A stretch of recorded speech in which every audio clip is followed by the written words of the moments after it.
इमाम और खतीब मौलाना हाफिज अब्दुल मजीद साहब जो तिलावत कलाम पाक पेश कर रहे थे। अब ये हमद और नाम का सिलसिला शुरू होने जा रहा है। सबसे पहले मैं खुदा की शान में हमद पढ़ने के लिए हमारे शोलापुर से आए हुए हाजी हारून पठान साहब इन्हें दावत देता हूँ वो आए। महफिल का आगाज़ खुदा की शान में हमद पढ़ के शुरू करें। जनाब हाजी हारून पठान साहब शोलापुर।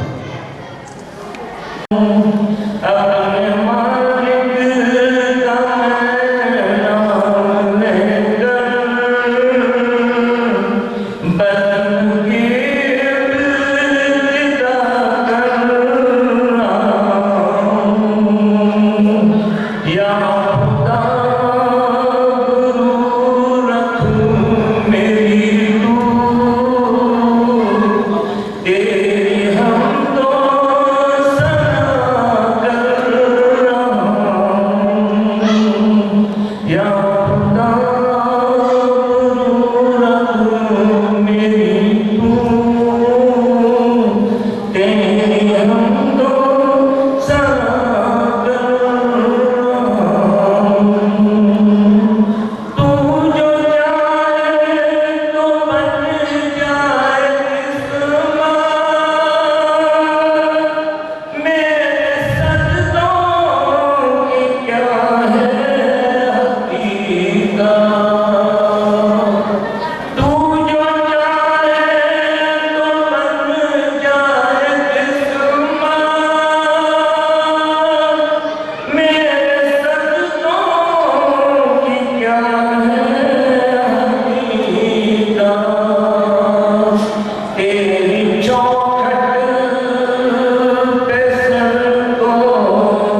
पढ़ने के लिए हमारे एक मेहमान नाज़िमा हैं कारी सिराज अहमद साहब जो कलम महाराष्ट्र कलम से हैं, वो आए और एक नाते बात पेश करे कारी सिराज अहमद साहब।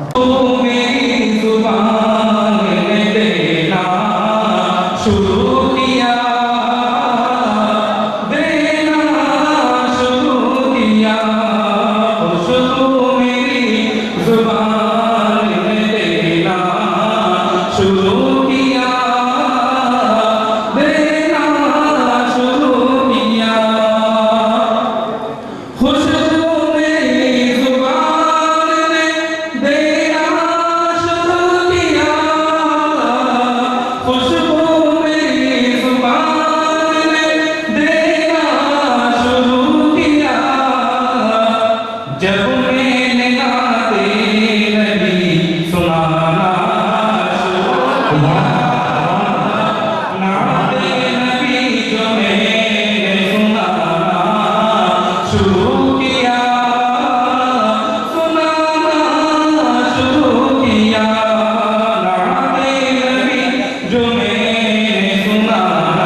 जब इंतकाल हो जाएगा हमारे घटना देंगे तो मुमकिन नबी 3 सवाल पूछेंगे। आखिरी सवाल ये रहेगा कि रसूल पाक सल्लल्लाहु अलैहि वसल्लम का चेहरे को दिखाया जाएगा और पूछा जाएगा कि बता इसके बारे में क्या है, इसके बारे में क्या ख्याल रख रहा है, इसके बारे में क्या जानता है।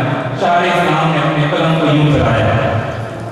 मुनकर नकीर ने कहा ये कौन है पता, ये कौन है पता। मुनकर नकीर ने कहा ये कौन है पता, ये कौन है पता। मुनकर नकीर ने कहा ये कौन है पता। आशिक ने बस दुरूद सुनाना शुरू किया, आशिक ने बस दुरूद सुनाना शुरू। जैसे हम भी सब मानते हैं मुझको देख के मुस्कुराने लगी, यूं मुस्कुराने लगी।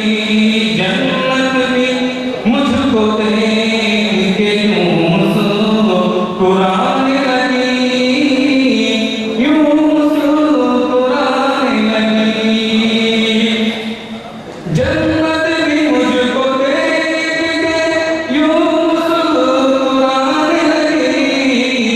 जब मैंने माँ के पैर दबाना शुरू किया, जब मैंने माँ के पैर दबाना शुरू किया, दबाना शुरू किया।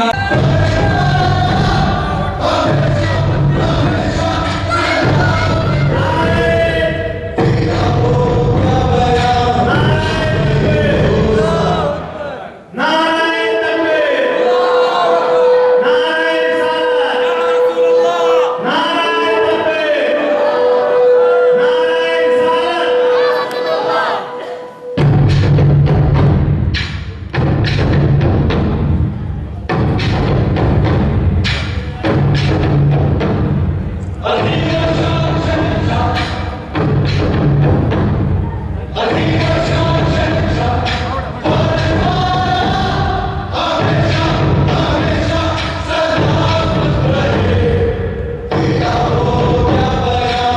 रिसालत। हर मुसलमान नमाज के बाद तस्बीह पढ़ता है।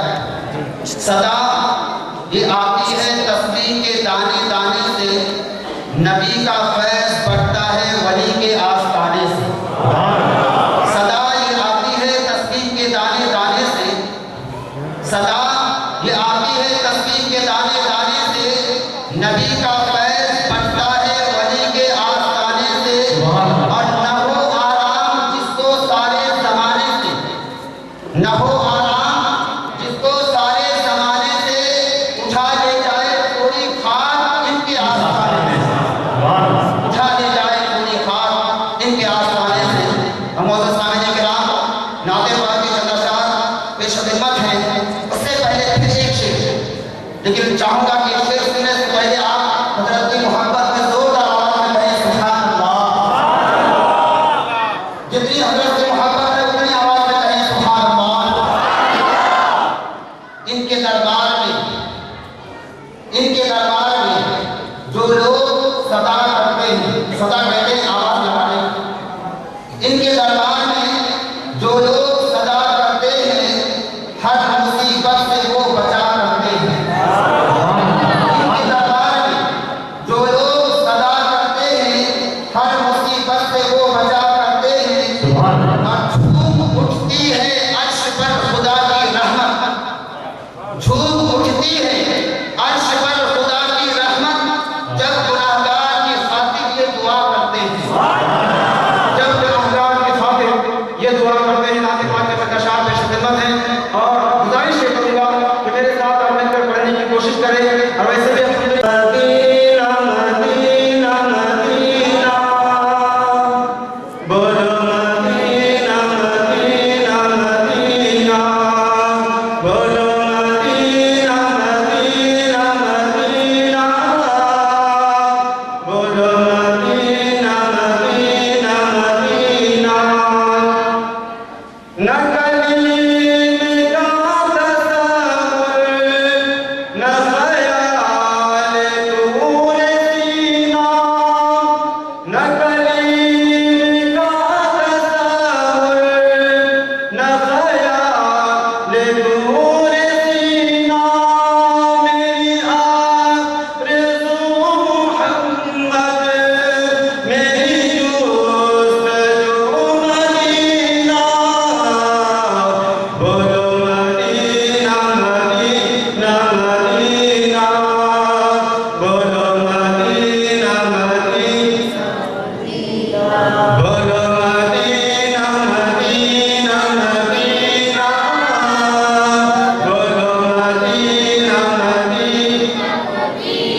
आखिरी शेर। इकबाल नादानी बस एक आरज़ू है, रहे ज़िंदगी सलामत मैं भी देख लूँ मदीना, बोलो मदीना मदीना, बोलो मदीना मदीना मदीना, बोलो मदीना मदीना मदीना, बोलो मदीना मदीना मदीना। सुभान अल्लाह, सुभान अल्लाह। ये थे हमारे मौलाना मोहम्मद साजिद साहब जो कलम से तशरीफ फरमा थे। अब आइए नाते पाक के लिए मैं और एक हमारे मेहमान नाज़मा जो हैदराबाद से तशरीफ फरमा है मौलाना हाफिज़ कारी वसीम साहब, इन्हें दावत दे रहा हूँ वो आए और एक नात पेश करें। अपने पैदा किया बंदगी के लिए, अपने पैदा किया बंदगी के लिए, अपने पैदा किया बंदगी के लिए, साया आलम बने हैं नबी के लिए, साया आलम बने हैं नबी के लिए, साया आलम बने हैं नबी के लिए। कमली वाले का महशर में साया रहे, कमली वाले का महशर में साया रहे, और क्या चाहिए उम्मती के लिए, और क्या चाहिए उम्मती के लिए। दुर्ग पाक में भेज के दावत दे रहा हूँ किसान वायरस से कितना मौलाना मुहम्मद मारूफ से ग्राम लेके आने की आदत करता है। बेहतर से भी बेहतर है, आरास भी आया है, अरे खालिक ने जिसे उनको खुद नूर से ढाला है, खालिक ने जिसे उनको खुद नूर से ढाला है। और शेर बच जाऊंगा सुबल्लाह अल्लाह का महबूब है,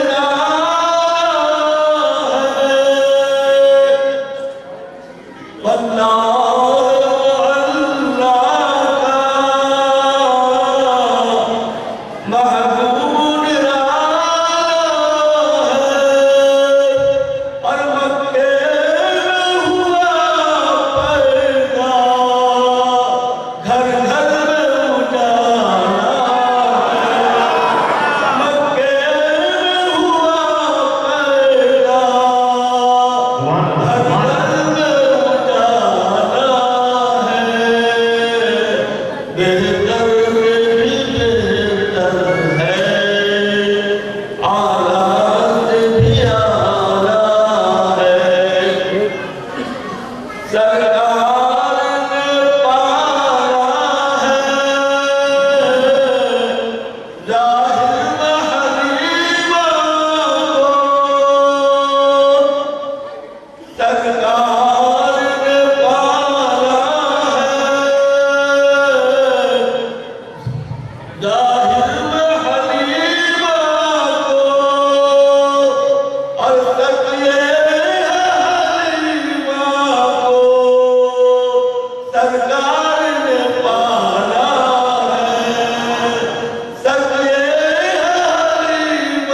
వైద్య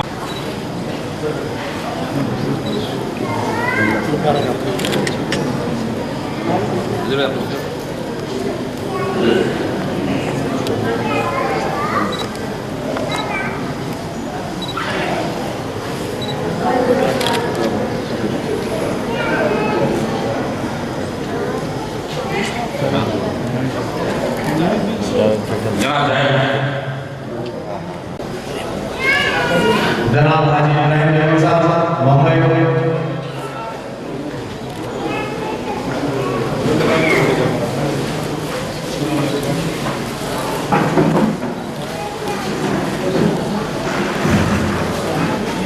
हाजी जिलानी भाई बॉम्बे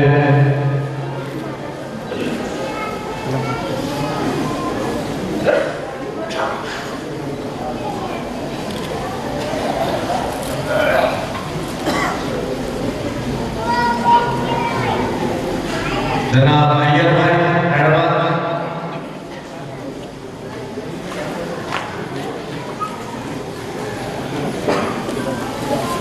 जनाब रफीक साहब बॉम्बे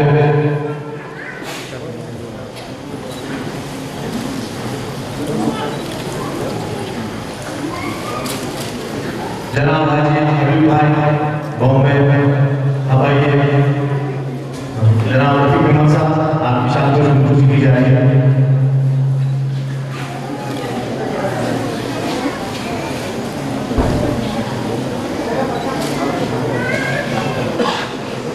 जनाब हाजी आरिफ बेगम साहब बॉम्बे अब आइए आपकी शान को खुशी की जा रही है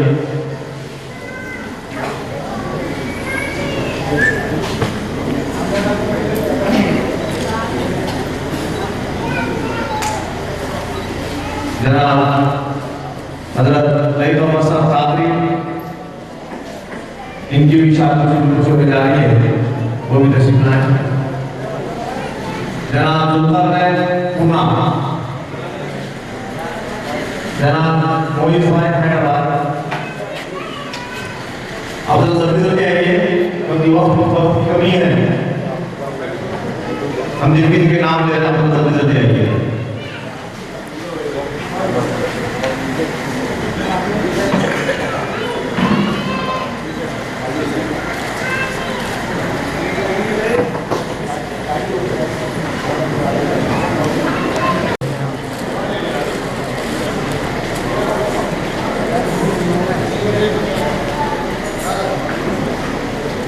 जनाब गुलाम अहमद साहब शुरू है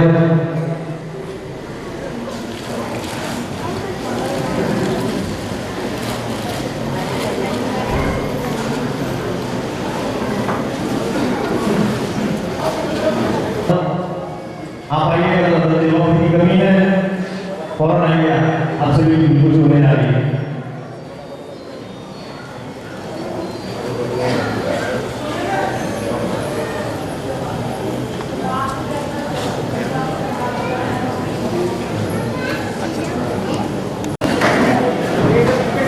फहीम भाई बगदाद अब आइए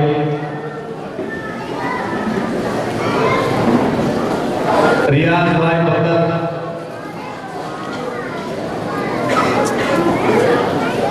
हमारे मस्जिद के मौजूद साहब अल्लाह दिल भाई आप आइए आपकी भी शादी में खुशी होने जा रही है आप आइए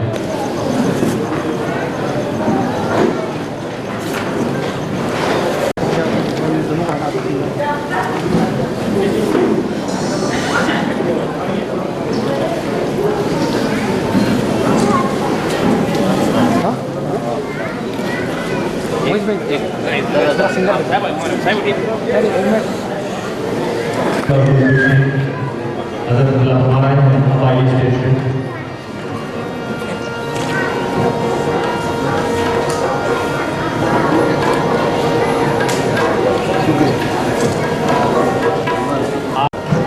इनका 35वां शरीफ है और जिलानी भाई की तरफ से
35वां उर्स शरीफ सैयदना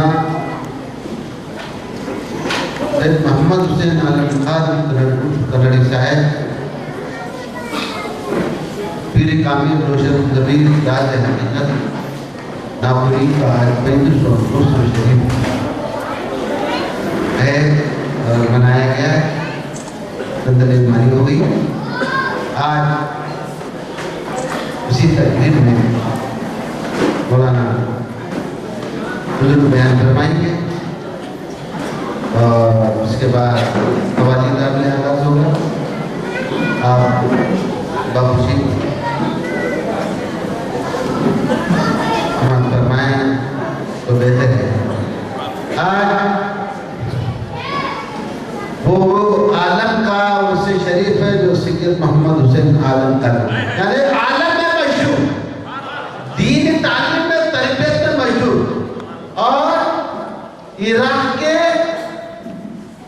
तरीक कॉन्फ्रेंस के सदर बताइए। और आपको इल्म लदुनी था हजरत पुराने पीर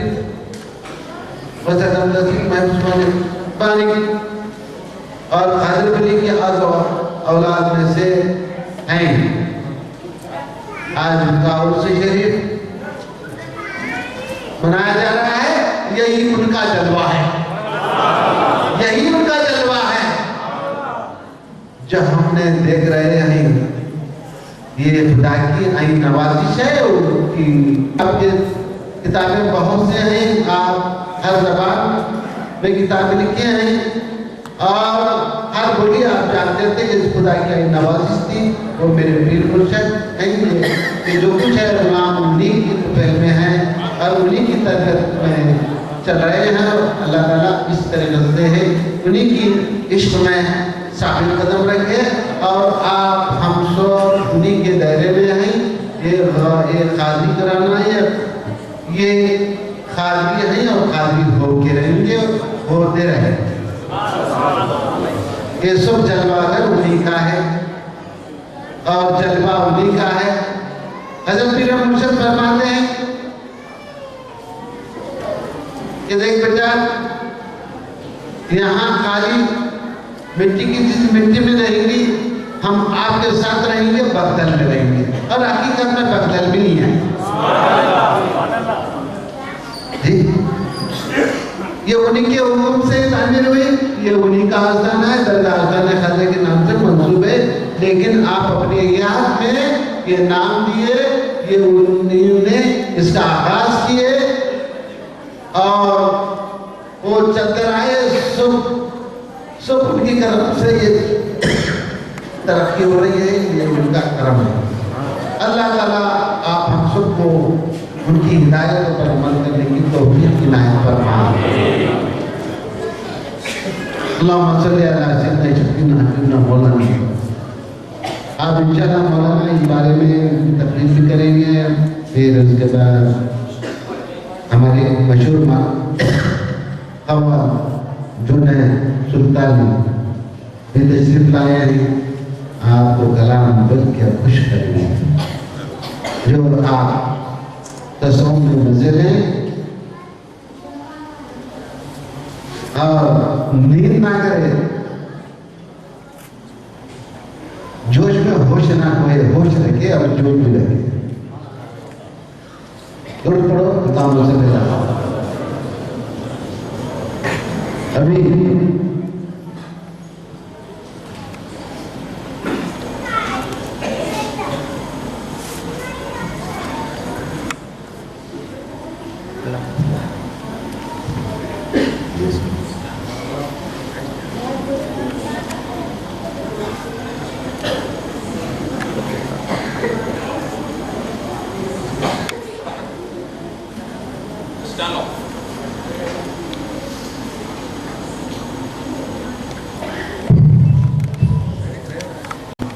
आज मेरे पीर मुर्शिद का